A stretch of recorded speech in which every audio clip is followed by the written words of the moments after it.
Power, live from Washington, D.C. From Bloomberg's Washington, D.C. studios to our TV and radio audiences worldwide, welcome to Balance of Power. Alongside Julie Fine, I'm Joe Matthew. Tonight, no breakthroughs as Trump and Zelensky meet again at the White House. I think that President Putin wants to end the war, or I wouldn't be talking this way. I think he wants to end the war. I spoke to him yesterday for 2.5 hours. We went through a lot of details. He wants to get it ended. I think that President Zelenskiy wants to get it ended. Now we have to get it done. The words between both world leaders and developments from their formal sit-down in Washington today after Trump's call with Vladimir Putin. Zelensky speaking to the press just moments ago. President and his team for invitation again. And for our meeting, we had productive meeting, long meeting, yes, because we wanted to have a wide plan of topics and questions. And so, in any way, thank you so much. We'll have more on the meeting and what President Trump is now saying when we speak to our reporters who were in the room and when we talk with retired Lieutenant Colonel Alexander Vindman and retired General Wesley Clark, all up ahead. Plus, the unsettling economic trend we're seeing as car loans become among the riskiest consumer credit products in recent years. Delinquencies now rising more than 50%. Is it one-off? Is it a one-off or a harbinger of things to come? Our reporters dive into the numbers. And the $11 billion pause on projects that just hit some of the country's biggest cities as the government shutdown impact starts to be felt nationwide. 17 days now into the closure. But we do begin with President Trump's meeting with Ukrainian President Zelenskiy. Earlier today, the pair discussed next steps and what is needed in order to try to end the war.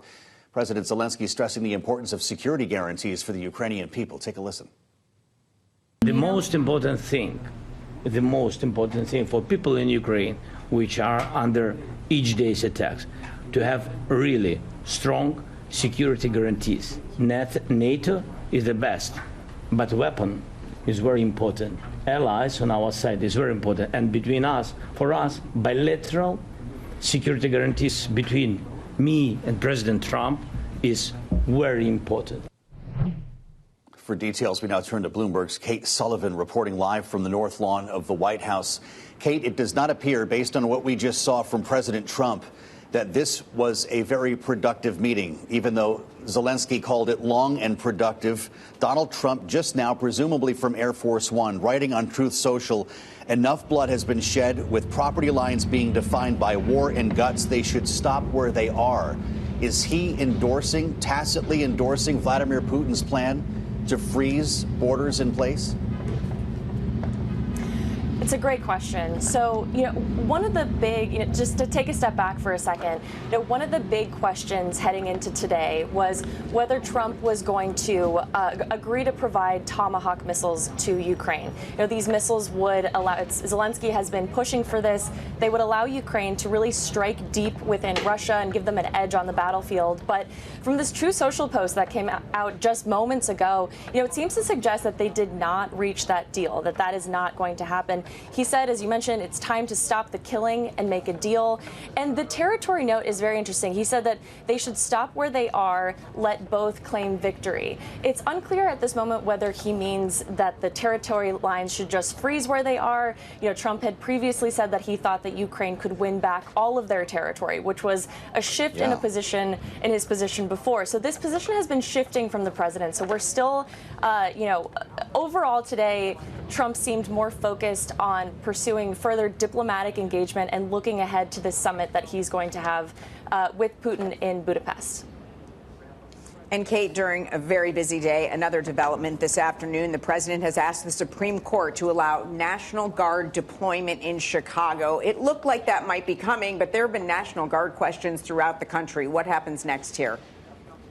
Absolutely. So Trump is trying to deploy the National Guard in Chicago amid a very widespread ICE operation there that has been met with protests. So there have been some clashes with protesters and authorities there. But critics say that Trump deploying the National Guard, which we've seen in other cities as well, is an abuse of power and that it's a dangerous abuse of power. So yesterday, a federal appeals court said it would not let Trump send troops into anywhere Illinois for now. But Trump is now appealing this, so we're just going to have to see how this plays out in the courts.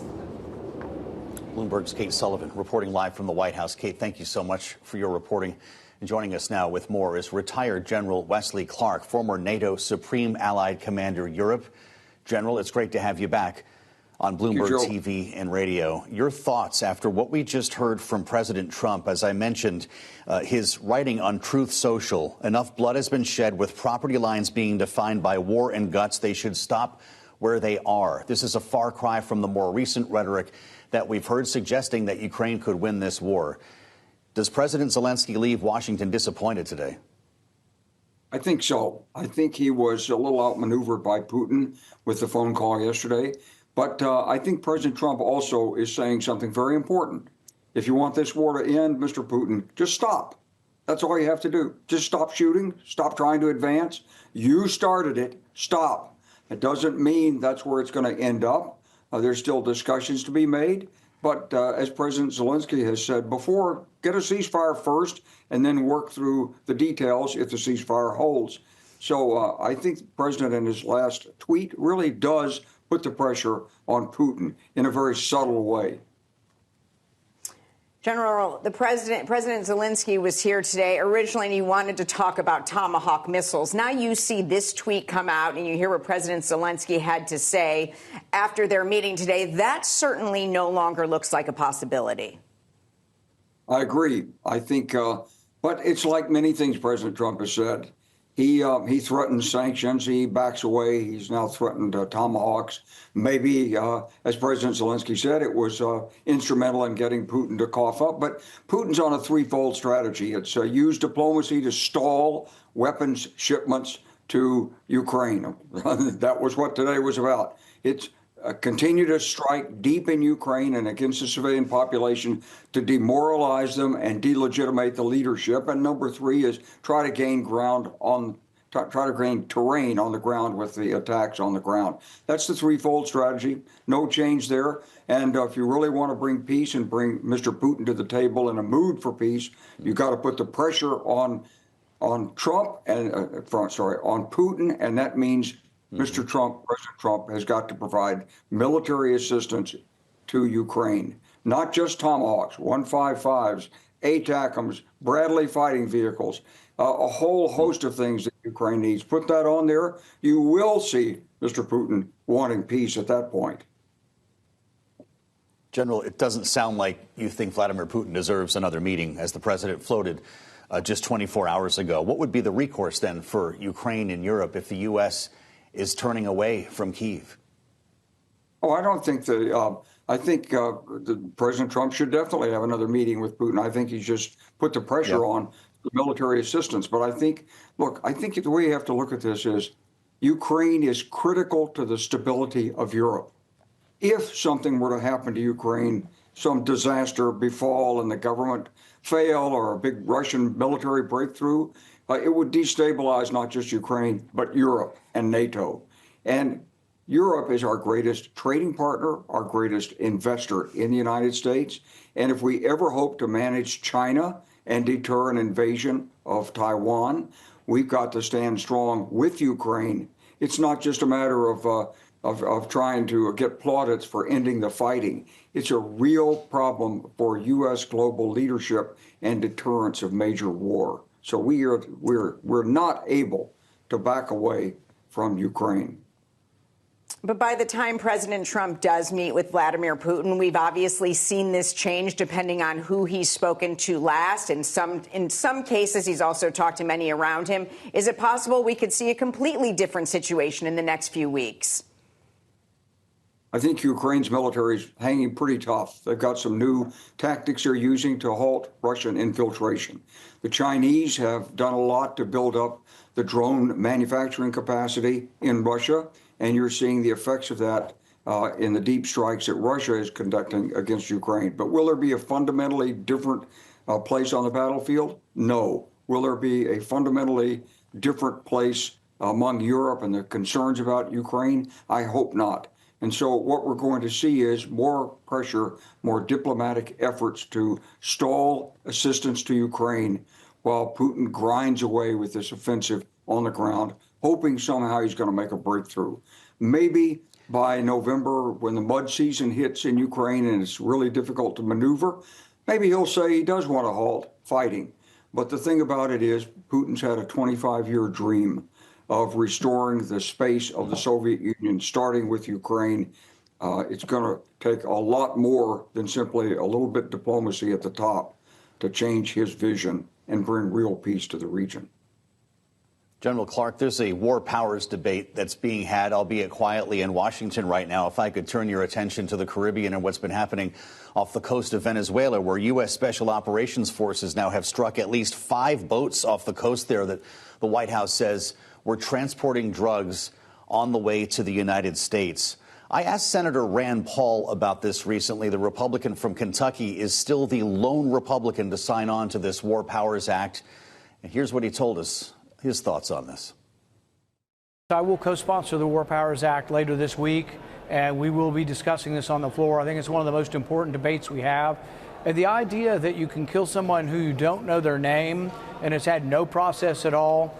People say, oh, you're going to give due process to fentanyl killers and all of this. Even in our country, 20,000 people commit murders, and as angry as we are, if it were my family, I would, want to shoot them. But we still have trials because occasionally the accused is found innocent and not guilty. Occasionally we make mistakes, but we can't have a policy where we just blow up ships where we don't even know the people's names.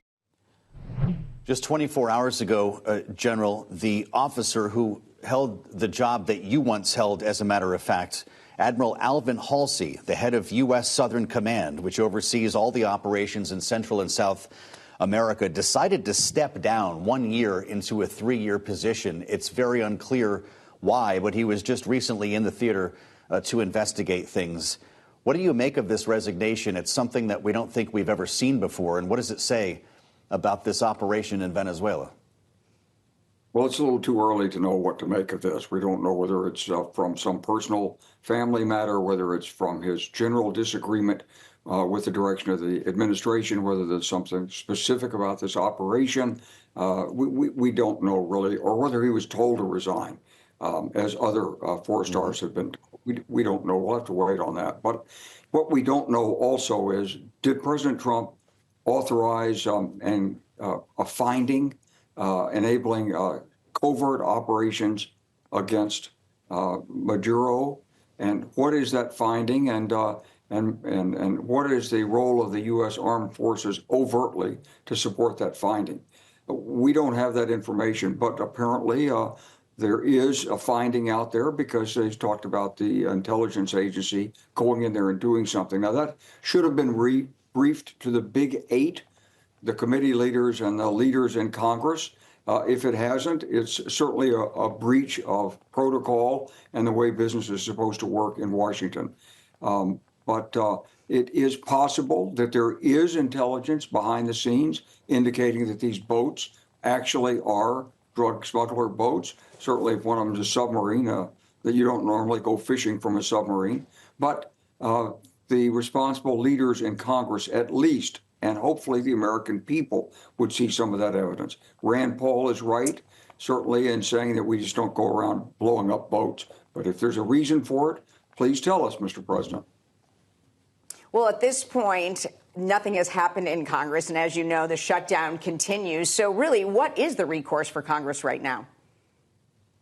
Well, there is no immediate recourse until the House is called back into session, but it's the Senate that is still there. They do have the authority on the War Powers Resolution. They can call a question. They can bring it up. They can call for the president to provide information. He gets a certain period of time to do that.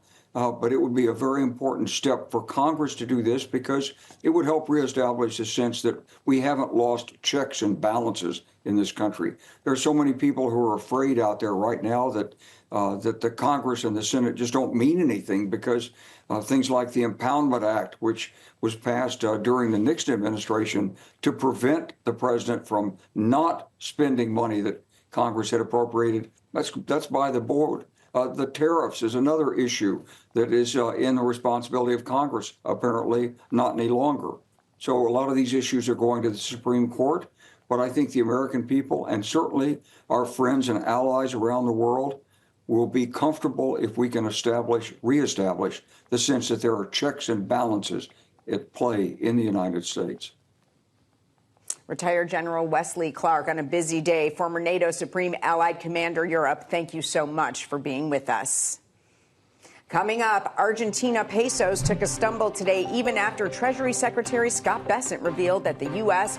bought the currency. Those details up ahead. But first, more on the breaking news out of the White House. President Trump's meeting with Ukraine's Zelensky. Retired Lieutenant Colonel Alexander Vindman, former Director for European Affairs at the National Security Council, next on Balance of Power on Bloomberg TV and Radio.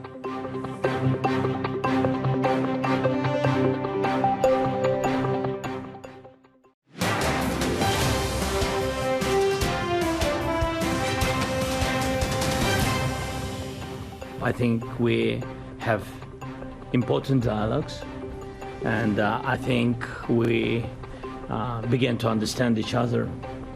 Yes, and I know that President is briefed very well about the situation in the battlefield, and he knows a lot what's going on the battlefield in Ukraine, and I think it really helps when you know a lot of things, a lot of details about one or another war.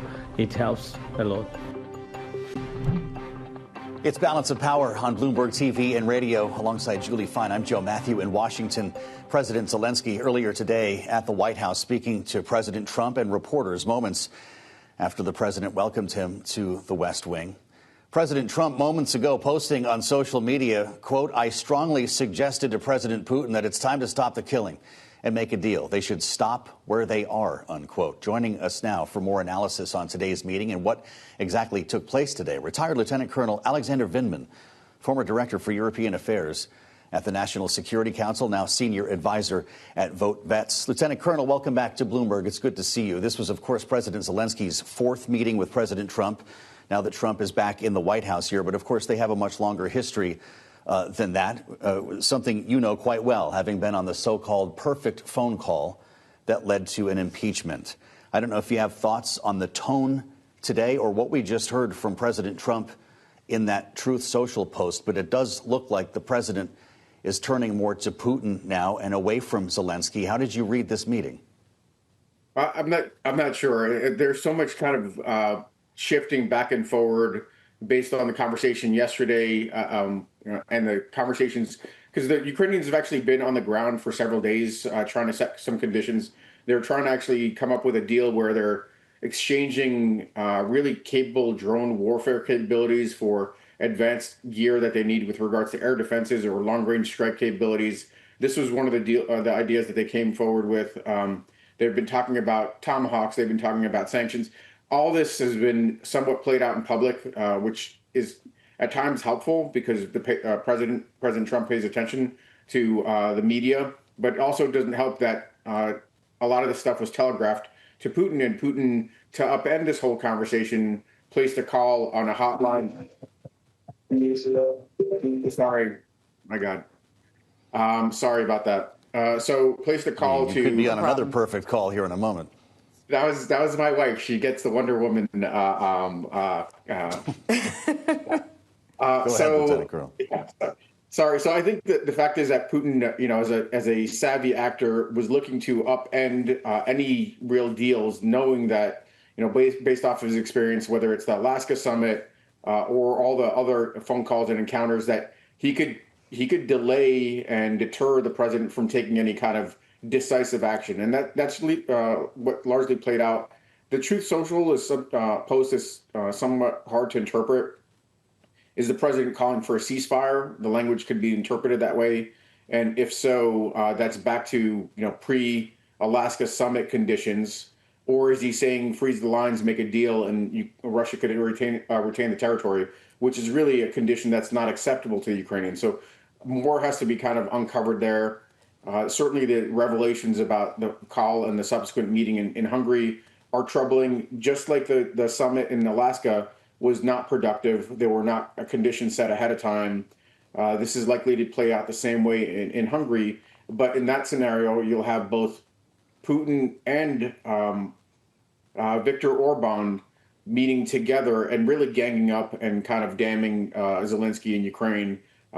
Orban has been a bad actor in obstructing any of the EU NATO actions to be taken, and it's really reminiscent of some events that occurred in my day in the White House, where Viktor Orban was meeting with the president while I was attending the inauguration as part of the presidential delegation to come back to the States, come back to the White House and hear that the president had soured on Ukraine for a couple of different reasons, including what he heard from Orban. So not a good meeting to take, especially with no kind of agreements ahead of time. Lieutenant Colonel, you somewhat touched on it, but did the phone call, do you believe, with Vladimir Putin upend this process? I mean, President Zelensky came here and there was discussions about Tomahawk missiles. Now you see the tweet later and President Zelensky basically saying it was a productive meeting, but no major news out of that. And President Trump is not talking about Tomahawk missiles. I think the president kind of set aside the whole conversation around Tomahawks for the time being, saying that this is a weapon system that hopefully is not necessary. It actually would be quite important to Ukraine's defensive efforts. It's a long-range attack missile. It could reach about 1,600 miles into Russian territory.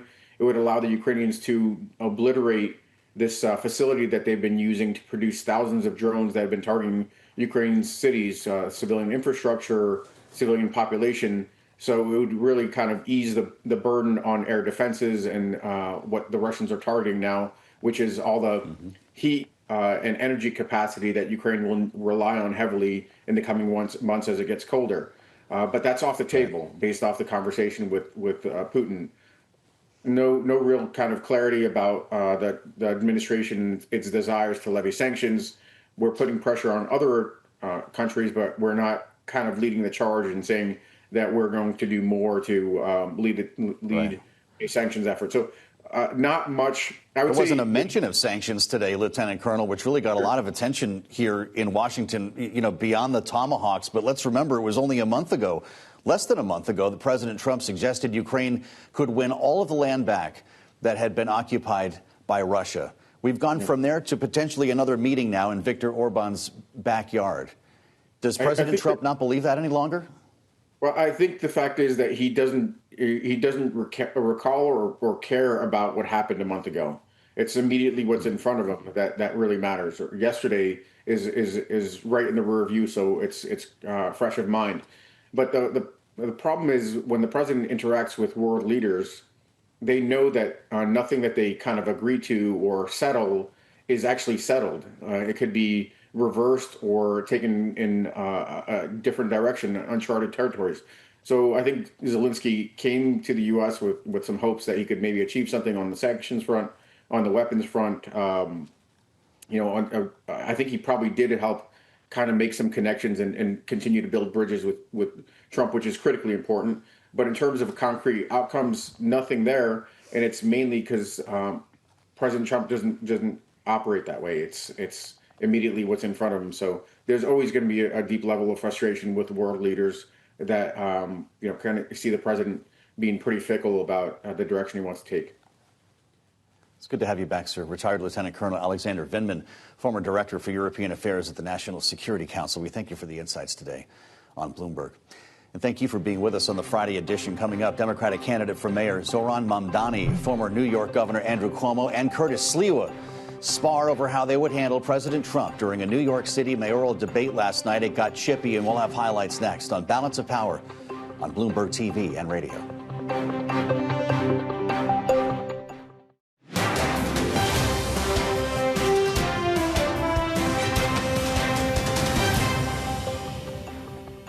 It's Balance of Power on Bloomberg TV and radio alongside Julie Fine. I'm Joe Matthew in Washington.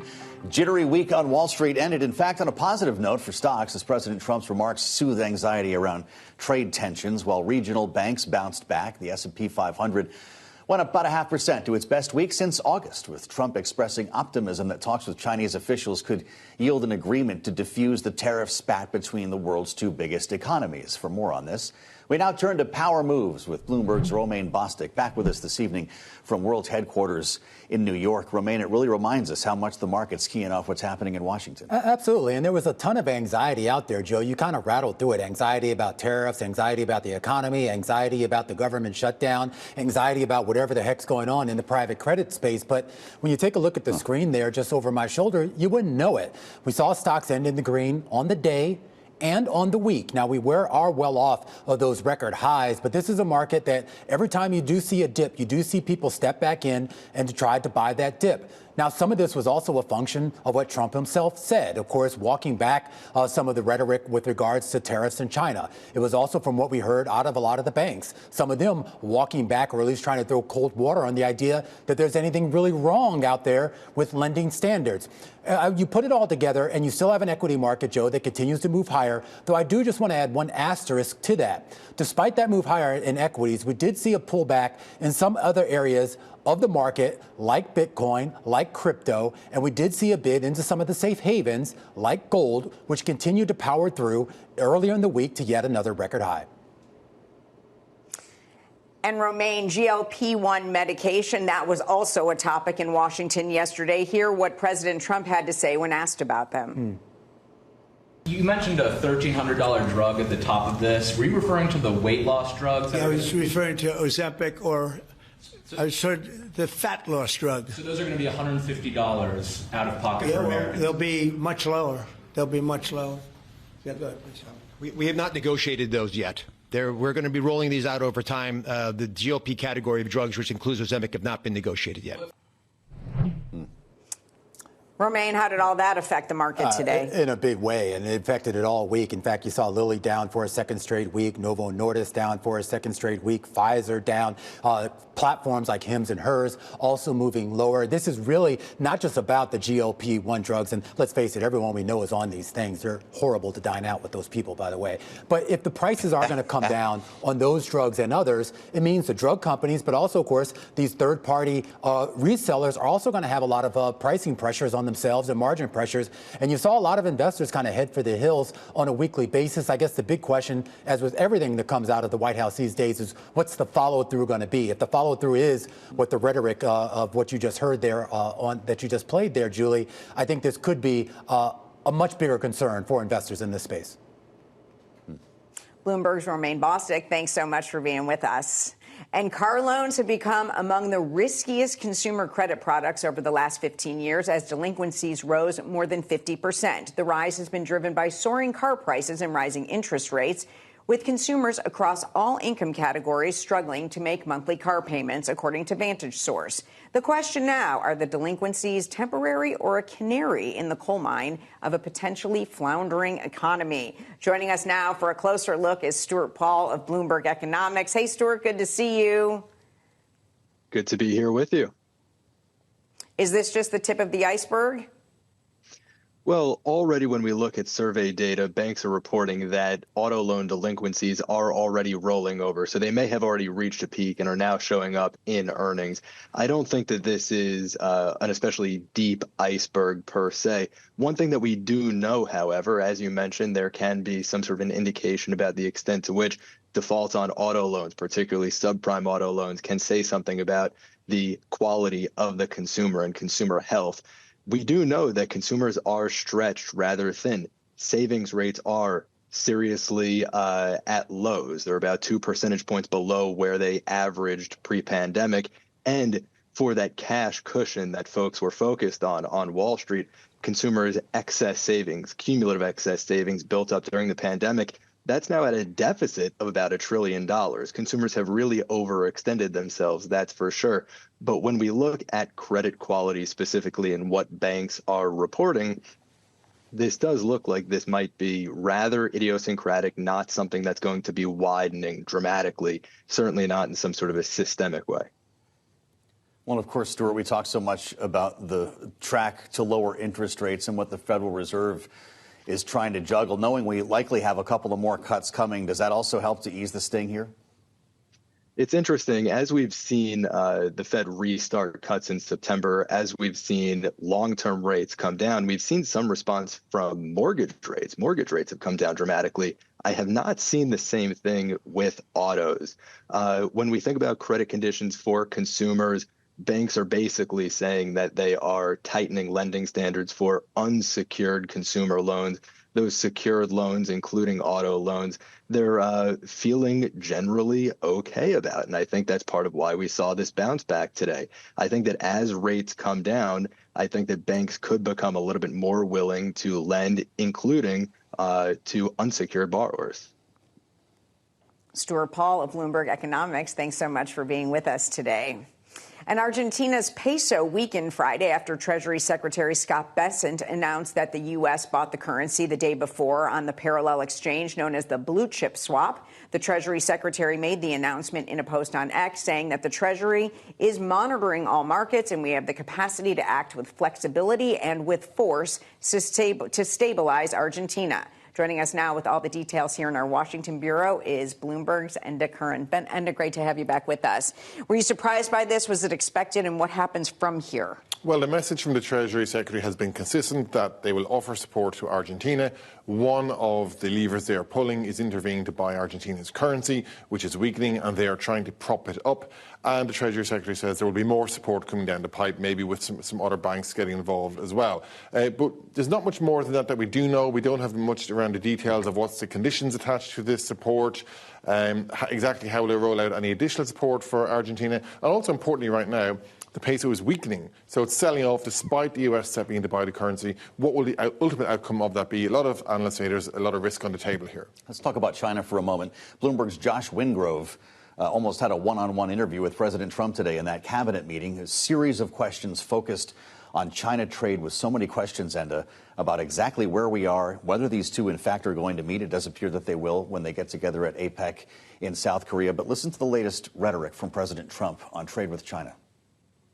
Can you give us an update on the trade negotiations with China, or perhaps Secretary Bessent? Yeah, I will, and I'm going to let Scott do that. But I think we're doing very well. I think we're getting along with China.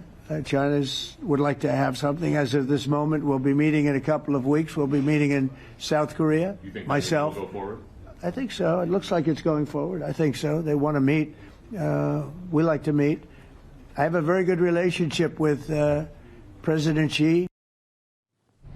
We hear a lot about the relationship between these two men, but their lieutenants seem to be continuously bickering here. The tit-for-tat continues. How do you characterize where we are now? Well, this is also fast-moving, and it's confusing. A week ago, we had a big threat from President Trump, new tariffs of 100%. 1 week later, here we are. Treasury Secretary Bessent will speak to his counterpart tonight in a phone call. 1 week from now, they're supposed to have a meeting. That's meant to set the ground for President Trump and his counterpart Xi to meet in South Korea at APEC, and perhaps or perhaps not some kind of a deal will come out of it. That's the headline, but along the way, I mean, you had Secretary Bessent this week calling one of the Chinese negotiators unhinged and having gone rogue, for example. Not the typical kind of language you would hear. But President Trump then seems to be really calm, trying to calm things down, calm nerves, saying he sees a way out of this. But if you talk about the unhinged comment, that's the meeting before President Trump and President Xi. So how does that lay the groundwork for that? Well, so they're having a phone call tonight. We might get a readout from that, setting the tone, and then that's meant to lead up to a meeting between them next week in Malaysia. But, you know, there seems to be, on the one hand, harsh rhetoric, but then equally just as quickly backpedaling to try and calm things down. So it's a pretty confusing story for anyone trying to follow it. Guessing that doesn't end anytime soon. Bloomberg's Enda Curran with us on a Friday. Thank you so much. Enda, coming up, the ongoing government shutdown, which we've barely mentioned yet, is now tied for the fourth longest in history. Welcome to day 17. We'll discuss with our political panel as major projects in cities nationwide go on an indefinite pause. Also, the New York City mayoral candidates hold a fiery debate. We'll bring you the details next. A balance of power on Bloomberg TV and radio.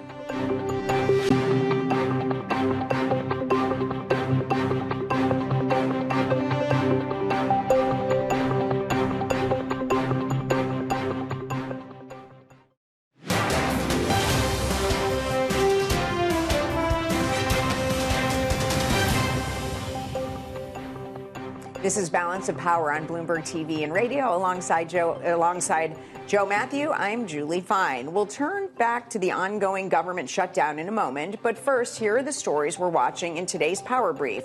The president reportedly spoke with Republican state senators in Indiana this morning as part of his push to redraw state maps across the country ahead of next year's midterms. According to the New York Times, Trump called Indiana Senate Republicans to encourage them to redraw the state's congressional maps to benefit Republicans. The White House has lobbied Indiana state officials to call a special session and approve a new map. The Indiana push follows similar steps being taken in states across the country from Texas, Louisiana, Missouri, Ohio, and more for Republicans in California, New York, Illinois, Massachusetts for Democrats, as both parties look to tilt the scales in their direction. The world's shipping regulator has postponed a decision to adopt a landmark charge on vessel emissions, which would have taxed ships over carbon emissions.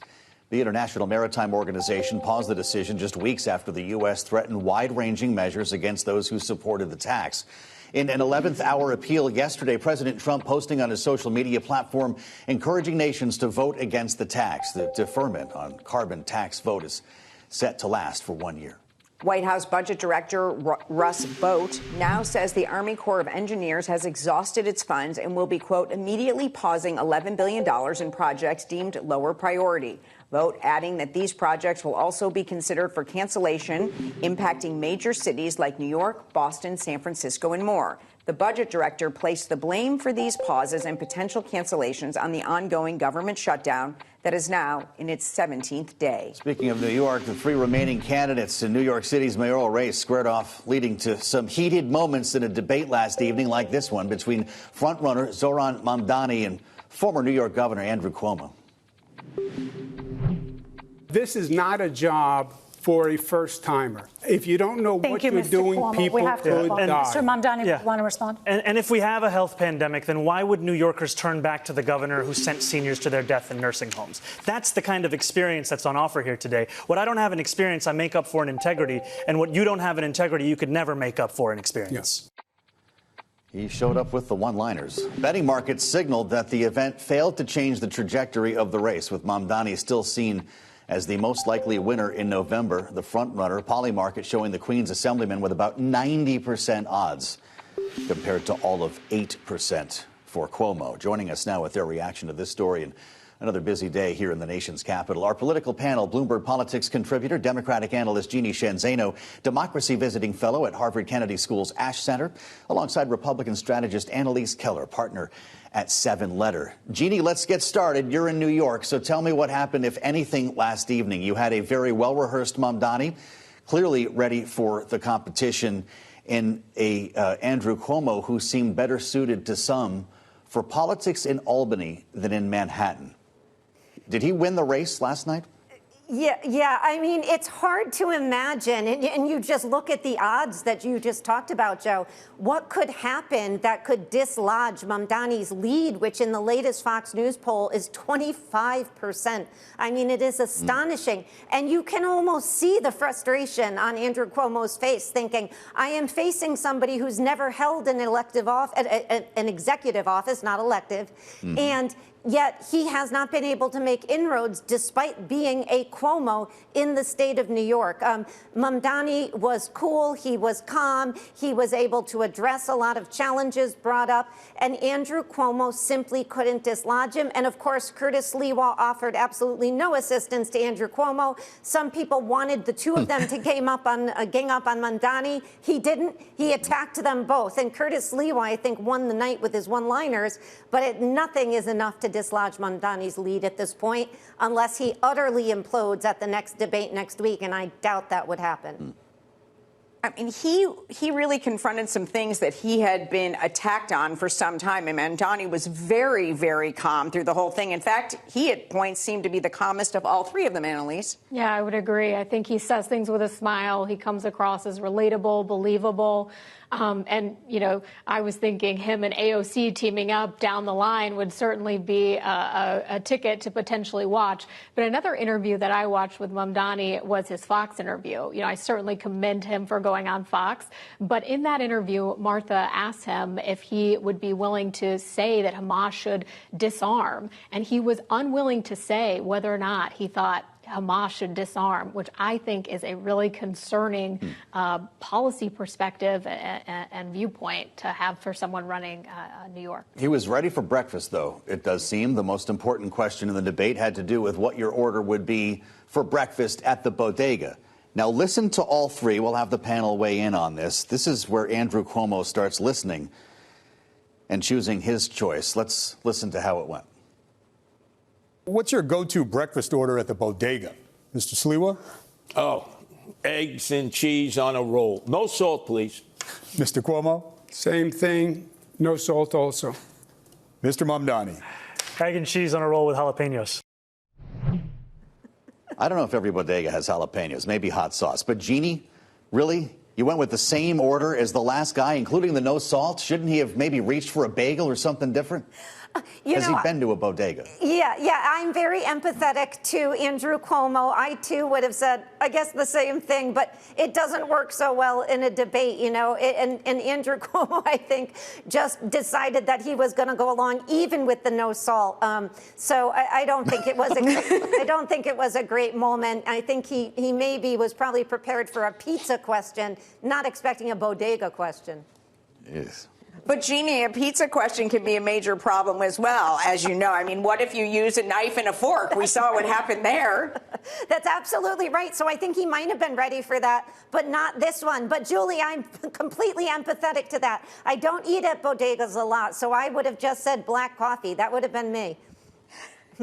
All right. Well, somebody mentioned a government shutdown. It's interesting how little attention this has gotten toward the end of the week. Lawmakers are gone, I guess, out of sight, out of mind. We had an important state visit today. But this is day 17 of a government shutdown that is showing absolutely no signs of ending. We could be talking about this at Thanksgiving or the end of the year based on the lack of conversation. Listen to what the Democratic leader in the House had to say. Here's Hakeem Jeffries from earlier. House Republicans and Senate Republicans have gone radio silent since the Oval Office meeting that took place about 3 weeks ago, because they have no defensible position. Their position is, we want to continue to benefit the wealthy, the well-off, and the well-connected, and promote the lifestyles of the rich and shameless. That's the Republican position. Lifestyles of the rich and famous. I could tell you the talking points on both sides. Mike Johnson today, you're demanding $1.5 trillion new spending instead of the clean, totally nonpartisan CR. I'm struck by how little the talking points have changed. In now 3 weeks' time, essentially, suggesting that we are ground to a halt, no? Yeah, I think it's going better for Democrats than Republicans thought it was going to be going for them at this point. Yeah, I don't think Democrats are getting their faces kicked in the way that Republicans were in 2013 when they shut the government down over a policy debate. And that's what's happening. I think that Johnson really doesn't have anything to negotiate here because what he put forward and what the House has passed is a clean spending bill that's Biden levels. These are something that the Democrats have voted on a dozen times. And so now the holdup, the blockage is, of course, in the Senate. They need 5 more Democrats to join with Republicans to pass this spending measure. Jeannie, do you agree with Annalise it's going better for the Democrats, or are you seeing it differently? I do think it's going better than I expected for the Democrats. And I'm just stunned, Julie, because at the top you were talking about how Donald Trump found time to call Indiana state legislators to urge them to work on gerrymandering out there so that he keeps and retains seats in the House. And yet you don't see him finding time to talk to Democrats and Republicans, bring them together to open a government that has now been shut 17 days and is really having devastating impacts on people's lives. You couple that with Marjorie Taylor Greene talking to Axios just several hours ago, saying that she's concerned about the revolving door Donald Trump has of foreign policy leaders and that this is looking less like America first than America last. And so to me, I think we are starting to see a push on Donald Trump, that he is the president, He needs to be the deal maker he promised and get this government open and be equally as concerned about what's going on in the United States as he has been about what's going on around the world. When that's coming from Marjorie Taylor Greene and from the left with this No Kings protest tomorrow, I think it is signaling a problem for Donald Trump. And I'm surprised they have allowed these optics to go on so long. The president is the president. He needs to open this government. But we've seen Representative Marjorie Taylor Greene throughout the shutdown talking about health care, talking about how there does need to be some sort of compromise. You are not seeing a lot of people join her at this point. She's brought up foreign policy today, but so far you really haven't seen anybody come up with something concrete to get this done. Annalise, I wonder what you think could be the breaking point here. Yeah, I think there actually have been a ton of people who are willing to have that negotiation to talk about healthcare. You had Majority Leader John Thune say, I'll take that vote. I'll put it on the floor. I will do what it takes. There have been tons of Republicans who've said that they're open to this. The problem is, of course, that you can't have a government that is entirely shut down and held hostage over a policy debate. And what the big issue with that is looking forward, if we start to get into this position where anytime a political party, whether that's Republican or Democrat, feels like they can just hold the government hostage and shut it down to get their policy goal, and they'll use that every time. So it's a terrible precedent, and it's actually not on Donald Trump. It's on Chuck Schumer. He has got to figure out how he's going to land this plane because he wanted to demonstrate to his base that he could fight and shut it down, and here we are. So he's got to land the plane, and they've got to open it back up in the Senate. Well, Russ Vought is announcing over $11 billion on what he calls lower priority projects that are going to be canceled or postponed now. We also learned the Supreme Court is about to run out of money. That takes place tomorrow. Supreme Court closed to the public October 18. The building will be closed. I guess some essential functions will continue, Jeannie, and that's a good thing because the president's been keeping him pretty busy. As I dare to throw another log on the fire here in our conversation, President Trump is asking the Supreme Court to allow him to deploy the National Guard in the city of Chicago. What will be the answer? So far he has done very well in the Supreme Court. And I have to say, I think that is one institution that Democrats in Congress won't mind being shut. And so, I don't think they're going to be crying that much over it. He has done well. I mean, he's got a 6-3 majority there. It's hard to know how this would come out. The lower courts have certainly been a blockage for him. So it's going to be curious to see, I think very concerning, that the Supreme Court continues to take so many cases on its shadow emergency docket. And that is, I think, a change in the court's practices that many people have noticed in the last year and now this term. And so it's something the court is going to have to answer for. But I think shutting them down, I think, is something Democrats may welcome. It's a sad moment when we don't have the Supreme Court open. Wow. Annalise, in a very short time we have left. Your thoughts on that? Yeah, I think we really need to reopen the government. I think it's critically important that all of our federal workers are being paid, our military members, and our Supreme Court remains open. Jeannie Shane Zaino and Annalise Keller, thank you so much for being with us for this great panel on Friday. And tonight, make sure to tune into Brand New Wall Street Week with Bloomberg's David Weston. That will feature a conversation on the use of AI in defense technology. That new episode starts next, right here on Bloomberg TV and radio at 6 p.m. Eastern. We'll be looking forward to hearing from David. And thanks for joining us on Balance of Power. Have a great weekend. Alongside Julie Fine, I'm Joe Matthew. We'll meet you back here Monday on Bloomberg TV and radio.